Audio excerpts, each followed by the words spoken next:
Welcome students. आज की ecology की इस क्लास में हम जानेंगे जनरल प्रोसेस ऑफ सक्सेशन अर्थात अनुक्रमण की सामान्य प्रक्रिया को, या दूसरे शब्दों में हम ऐसा कह सकते हैं कि डिफरेंट स्टेप्स ऑफ सक्सेशन या अनुक्रमण के जो विभिन्न चरण हैं उनकी बात आज इस क्लास में करेंगे।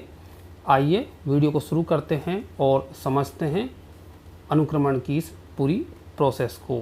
दोस्तों, जैसा कि हम जानते हैं कि अनुक्रमण जो है वो एक ऐसी प्रोसेस है जिसके अंदर हम कह सकते हैं कि एक जो निर्जन क्षेत्र है या बैरन एरिया है उससे शुरू होकर के वो समाप्त होती है एक क्लाइमेक्स स्टेज पर जा कर के। तो ऐसे में यहाँ पर जो है डिफरेंट जो है प्लांट कम्युनिटीज़ का डेवलपमेंट हमें देखने को मिलता है। तो इस पूरी जो प्रोसेस होती है सक्सेशन की, इसके जो है हमें कई स्टेप्स देखने को मिलते हैं और आज इन्हीं स्टेप्स के बारे में हम जो है जानेंगे, जिसमें सबसे पहला स्टेप जो अनुक्रमण की प्रक्रिया में हमें देखने को मिलेगा वो मिलेगा न्यूडेशन या अनाच्छादन।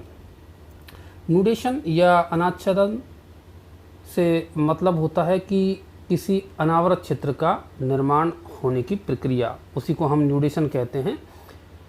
ये तो हम जानते ही हैं कि जो अनुक्रमण या सक्सेशन की जो प्रक्रिया है वो शुरू होती है एक ऐसे एरिया से या ऐसे क्षेत्र से शुरू होती है जहाँ पर किसी भी प्रकार की वनस्पति पहले से उपस्थित नहीं है। अर्थात ये जो एरिया होता है वो एक ऊसर क्षेत्र होता है, निर्जन क्षेत्र होता है, या दूसरे शब्दों में कहें तो बैरन एरिया होता है। और इस बैरन एरिया का जो निर्माण है, इस बैरन एरिया का निर्माण जो है वो कई तरीक़ों से हो सकता है। ये तरीके जो हैं वो टोपोग्राफिक फैक्टर्स हो सकते हैं, या ये क्लाइमेटिक हो सकते हैं, या बायोटिक हो सकते हैं। डिफरेंट जो है ये कॉजेज हो सकते हैं इस न्यूड एरिया के निर्माण के लिए जो कि रिस्पॉन्सिबल होते हैं। अब यदि हम इसमें टोपोग्राफिक फैक्टर्स की बात करें जो कि इस किसी भी क्षेत्र को न्यूड कर देते हैं, अनाच्छादित कर देते हैं, तो इसमें आ सकते हैं जैसे कि बालू का निक्षेपण होना, चट्टानों का खिसकना, कोई ज्वालामुखी की क्रियाएं हो जाना, या इस तरीके का अन्य कोई कारण जो कि टोपोग्राफिक से जुड़े हुए हैं, तो वो इसमें जो है शामिल हैं, जिसके कारण कि एक ऐसे नए क्षेत्र का निर्माण हो जाता है जहाँ की किसी भी प्रकार की जीवन जो है या वनस्पति जो है वो नहीं है। दूसरे यदि हम कॉजेज देखें न्यूडेशन के, तो वो हैं हमारे क्लाइमेटिक या जलवायुवीय या क्लाइमेटिक में जो है आ जाते हैं हमारे जो है हिमनद है, या बात करें हम ओलावृष्टि है, कोई फायर या अग्नि जो है किसी जगह पर जब लग जाती है तो वो भी जो है समुदायों को या प्लांट कम्युनिटीज़ को डिस्ट्रॉय कर देती है, नष्ट कर देती है। और तीसरा जो कारण है हमारा, तीसरा जो कॉज है वो है बायोटिक में जो है ये भी एक महत्वपूर्ण या इम्पोर्टेंट जो है कह सकते हैं कि कॉज है जो कि न्यूडेशन के लिए उत्तरदायी है। हम देखते ही हैं कि वनों में और घास के जो मैदान हैं उनमें कई बार जो है मानवीय क्रियाओं के कारण जो है वो नष्ट कर दिए जाते हैं, चाहे वो उद्योगों के लिए देखें, हम इंडस्ट्रीज़ के लिए, चाहे वो एग्रीकल्चर के लिए देखें, चाहे वो हम हाउस पर्पज़ से देखें। इसके अलावा जो है और भी जो है बायोलॉजिकल एजेंट्स हैं, जैसे कि हम बात करें फंजाई की या वायरस की, बैक्टीरिया की, इनके कारण भी जो है कई प्रकार की डिजीज़ जब स्प्रेड हो जाती हैं तो इसके कारण भी जो है प्लांट कम्युनिटीज़ जो है किसी क्षेत्र के वो नष्ट हो सकते हैं। कहने का मतलब है कि जो पहला स्टेप है इस सक्सेशन की प्रोसेस का वो है न्यूडेशन। वो तरीका कोई सा भी हो सकता है, लेकिन जो है वो पहला जो स्टेप आता है वो है किसी भी अनावृत क्षेत्र का निर्माण होना या अनाच्छादन, जिसको हम कहते हैं न्यूडेशन। क्योंकि जो प्रक्रिया है सक्सेशन की या अनुक्रमण की वो शुरू होती है इसी एक ऐसे क्षेत्र से जहाँ पर पहले जीवन नहीं है, अर्थात वो एरिया जो है वो बिल्कुल निर्जन है। तो ये तो है पहला स्टेप इसके प्रक्रिया में, या जो है कह सकते हैं कि पहला चरण। अब इसके बाद हम देखते हैं इस दूसरे स्टेप को जो कि आता है हमारा इन्वेशन या आक्रमण। तो इन्वेशन या आक्रमण जो है जब अनावृत क्षेत्र में किसी पादप जाति का सफलतापूर्वक स्थापित हो जाना कहलाता है आक्रमण। जैसा कि हम इसके नाम से ही इसका अर्थ समझ सकते हैं, इजी गोइंग, कि इन्वेशन या आक्रमण मतलब एक तरीके से आक्रमण कर देना उस निर्जन क्षेत्र पर किसी भी पादप जाति या प्लांट स्पीसीज के द्वारा। तो ये जो प्रक्रिया है, हालांकि ये 3 स्टेप में जो है पूरी होती है आक्रमण की, लेकिन इसका जो एक कह सकते हैं कि होलिस्टिक जो मीनिंग है वो यही है कि यहाँ पर जो है इस निर्जन एरिया के अंदर जो प्लांट स्पीसीज हैं वो आकर के एक तरीके से स्थापित हो जाती हैं, उनका स्टेबलाइजमेंट हो जाता है। अब देखिए इस प्रक्रिया में सबसे जो पहला प्रोसेस आएगा आक्रमण की प्रक्रिया में वो आता है प्रवास का या माइग्रेशन का और या फिर डिस्पर्सल का। तो प्रवास या माइग्रेशन की हम बात करें तो जैसा कि आप इसको अच्छी तरह जानते ही हैं प्रवास या माइग्रेशन को, तो कि जब कोई भी कह सकते हैं कि प्लांट्स का मटेरियल है या कोई अन्य सजीव जो है वो एक स्थान से दूसरे स्थान पर जब गमन करता है तो इस परिघटना को हम माइग्रेशन कहते हैं। माइग्रेशन में विभिन्न पादप जातियाँ जो हैं, डिफरेंट जो प्लांट स्पीसीज हैं, इनके स्पोर्स हैं या इनके सीड्स हैं या इनकी कायिक संरचना जो हैं वो इस अनावृत क्षेत्र में पहुंच जाती हैं। इसी प्रक्रिया को हम कहते हैं माइग्रेशन कहते हैं। और ये जो माइग्रेशन की जो प्रोसेस है वो डिफरेंट एजेंट्स के द्वारा हो सकती है। फॉर एग्जांपल एयर, वाटर या अदर एजेंट्स जो हैं इसमें पार्टिसिपेट कर सकते हैं।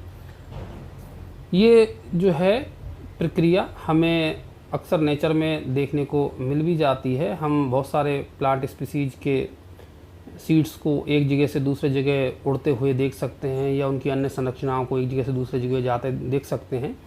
ये जो काम है वो एयर के थ्रू हो सकता है, वाटर के थ्रू हो सकता है या किसी अन्य एनिमल के थ्रू हो सकता है। वो तरीका चाहे कोई सा भी हो सकता है, लेकिन ये एक स्थान से दूसरे स्थान पर संरचनाएं जो हैं, स्ट्रक्चर्स जो हैं वो गमन करती हैं। ठीक इसी तरीके की जो प्रक्रिया है वो डिस्पर्सल भी है, जिसमें हम देखते हैं कि जो प्रकीर्णन जो है हमें एक स्थान से दूसरे स्थान पर देखने को मिलता है, विशेषकर जो है पादप के बीजों का या अन्य चीज़ों का। अब ये जो बीज या बीजाणु या इस तरह की जो संरचनाएं हैं वो जब पहुंच जाती हैं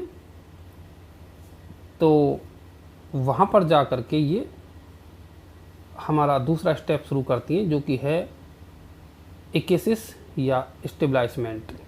तो नवीन क्षेत्र में जब ये पादप जातियों का सफलतापूर्वक स्थापित हो जाना जो है वो कहलाता है एकेसिस या स्टेबलाइजमेंट।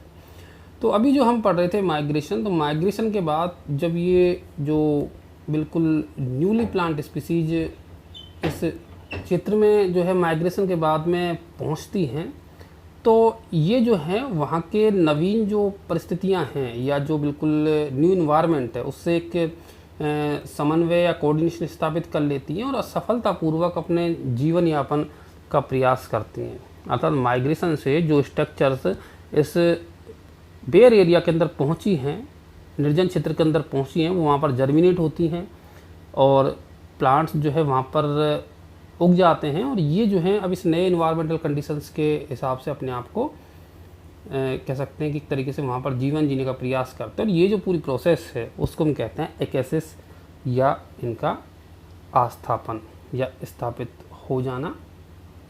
और ये जो है वैसे तो प्रोसेस कह सकते हैं कि जब कोई भी माइग्रेशन के बाद में नए जो ये क्षेत्र है इसमें जब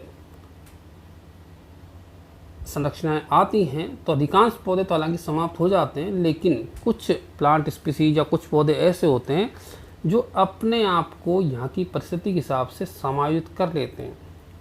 अर्थात उनके जो बीज हैं वो यहाँ की परिस्थितियों में अपने आप को जर्मिनेट कर लेते हैं और ये यहाँ पर सफलतापूर्वक स्थापित हो जाते हैं या स्टेबलाइजमेंट इनका हो जाता है।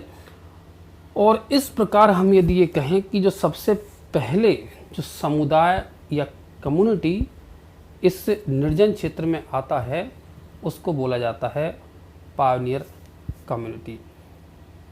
तो इसको जो सबसे पहले समुदाय यहाँ आएगा उसको हम पायोनियर कम्युनिटी बोलते हैं। इस पायोनियर कम्युनिटी की चर्चा हम पहले भी कर चुके हैं। तो हिंदी में इसको पुरोगामी समुदाय बोला जाता है। और ये जो पुरोगामी समुदाय होता है या पायोनियर कम्युनिटी होता है, वो धीरे धीरे इस नए क्षेत्र में अपने आप को अच्छी तरीके से स्थापित कर लेता है। तीसरा स्टेप इसके बाद शुरू होता है जिसको हम कहते हैं समुच्चन या एग्रीगेशन।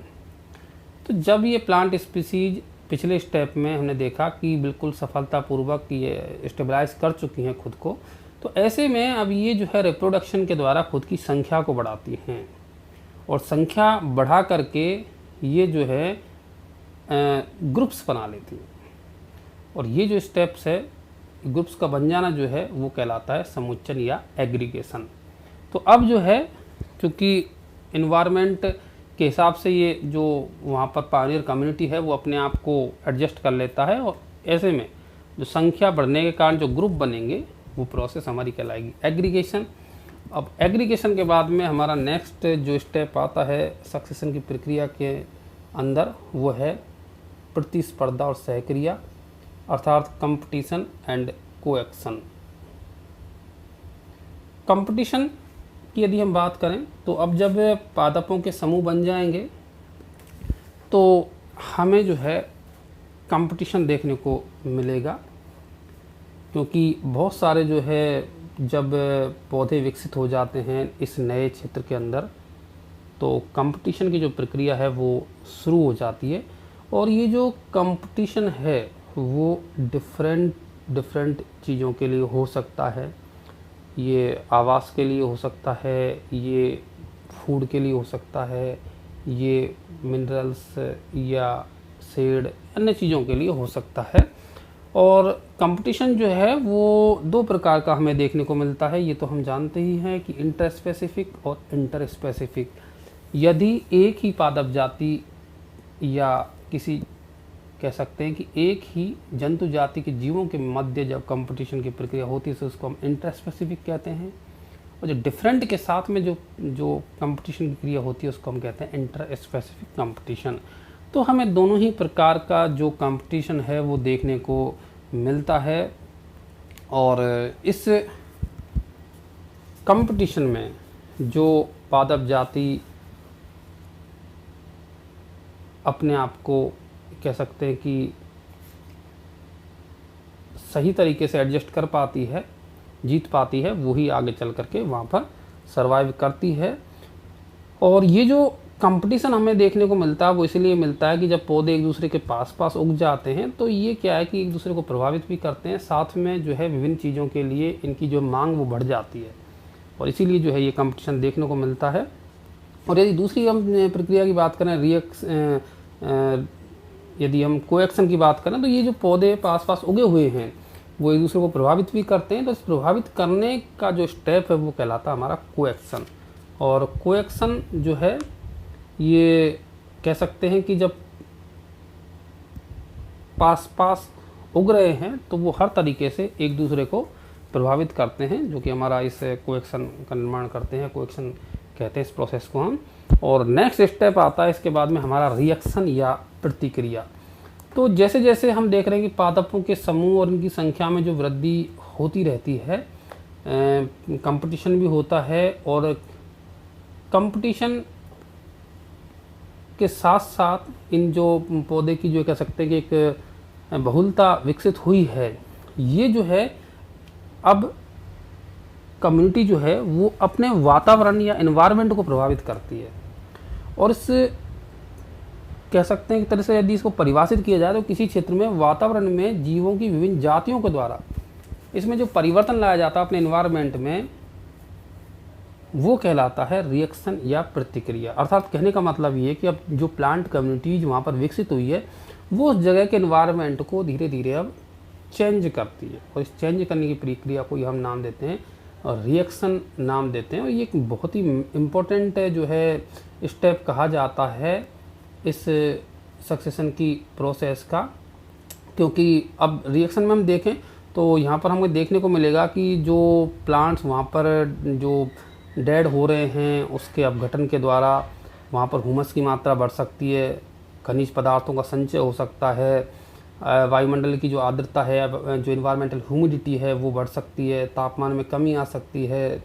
तो ऐसी ये जो सब परिस्थितियां हैं वो हो सकता है कि जो पायनियर कम्युनिटी है उसके लिए ये अनुपयोगी हो जाएं, और ये अनुपयोगी परिस्थितियां दूसरे आने वाला जो पादप समुदाय है जिसको हम सीरियल कम्युनिटी कहते हैं उसके लिए ये अनुकूलित हो जाएं। तो ऐसे में जो है एक नया जो प्लांट कम्युनिटी है वो वहाँ पर बन जाता है, जो कि पिछले वाले को रिप्लेस कर देता है। और ये रिप्लेस करने की जो प्रक्रिया है वो इस तरीके से चलती रहती है आगे तक। और इस प्रकार हमें जो बीच में कई सारे जो कम्युनिटी हैं वो देखने को मिलते हैं जिनको हम कहते हैं सीरियल कम्युनिटी। और अब इसके बाद में नेक्स्ट जो स्टेप हमारा आता है वो आता है चरम अवस्था का या स्थायीकरण, जिसको हम क्लाइमेक्स या स्टेबलाइजेशन कहते हैं।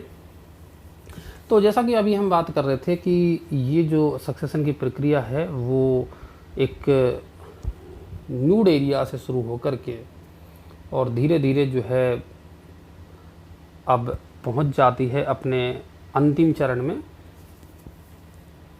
इस दौरान हमने जो है देखा कि वहाँ पर डिफरेंट जो प्लांट कम्युनिटीज़ हैं जिनको हम सीरियल प्लांट कम्युनिटीज़ कहते हैं उनका विकास हो जाता है, लेकिन अंत में जो है यदि हम देखें एक अवस्था ऐसी आ जाती है जबकि वहाँ पर एक स्थायी समुदाय का जो निर्माण है वो हो जाता है। और स्थायी समुदाय के निर्माण की प्रक्रिया जो है वो हमें देखने को मिलती है उसकी जो है वहाँ की इन्वायरमेंटल कंडीशंस के हिसाब से कि किस तरीके का जो वहाँ पर अंतिम समुदाय बनेगा वो वहाँ पर डिपेंड करेगा वहाँ की इन्वायरमेंटल कंडीशंस पर। और ये जो अंतिम समुदाय जो बनेगा वहाँ पर उसको हम कहते हैं चरम समुदाय या क्लाइमेक्स कम्युनिटी। और ये जो अवस्था है हमारी वो कहलाती है चरम अवस्था या स्थायीकरण अवस्था। स्थायीकरण इसलिए कहते हैं कि ये लगभग स्थायी रहती है, वहाँ की जो है इसमें चेंज कम देखने को मिलते हैं और ये अपने आप को जो है वहाँ की वातावरणीय परिस्थितियों के हिसाब से कह सकते हैं कि अपने आप को एडजस्ट कर लेती है। एक इक्विलिब्रियम फेज होती है जिसमें बहुत कम चेंज जो है देखने को मिलते हैं। और हालांकि ये जो चेंज हैं वो हो भी जाते हैं कई बार विनाशकारी जैसे गतिविधियाँ हो जाती हैं, जैविक गतिविधियाँ या अन्य कोई गतिविधियों के कारण, लेकिन सामान्य तौर पर जो है ये जो लास्ट की जो क्लाइमैक्स स्टेज है वो हमें कह सकते हैं कि जो क्लाइमैक्स कम्युनिटी है वो लगभग स्टेबल देखने को मिलता है। तो स्टूडेंट्स ये था आज का जो है वीडियो जिसमें हमने चर्चा की इस सक्सेशन की प्रोसेस के बारे में कि कौन कौन से जो स्टेप्स हैं वो हमें देखने को मिलते हैं सक्सेशन प्रक्रिया के दौरान, या कह सकते हैं क्या इसकी प्रक्रिया है पूरी सक्सेशन की जो है जिस तरीके से वो घटित होती है पूरी। अगर आपको ये वीडियो पसंद आया हो तो इसे लाइक करें, साथ ही शेयर करना नहीं भूलें। Thank you.